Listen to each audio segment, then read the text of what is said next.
हाँ दोस्तों, आप लोग देख सकते हैं यहाँ पर माता जी की मूर्ति है। हमारे गांव में माता जी की मूर्ति बैठी है। आप लोग देख सकते हैं। ये इस चैनल पे आप लोग नया तो सब्सक्राइब एंड लाइक कर देना कि ऐसे वीडियो आपके पास पहुंचते रहे। देख सकते हैं यहाँ पर पुजारी लोग हैं, वो पंडित हैं जो पूजा कह रहे हैं।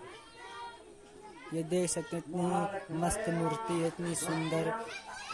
यह है डीजे गाइज, आप लोग देख सकते हैं। वहाँ पर यह वीडियो लगता है। यह है पंडाल का फील्ड, जहाँ पर रात में परदैया लगता है और यहाँ पर गांव के लोग आकर बैठ के परदैया देखते हैं। हाँ दोस्तों, देख सकते हैं यहाँ पर। देखिए ये डीजे, यहाँ पर आप लोग देख सकते हैं। ऑपरेटर भाई हैं, देख सकते हैं। यहाँ पर मशीन सारा है, 4-5 मशीन है, बाजता है बोर्ड ढाकर।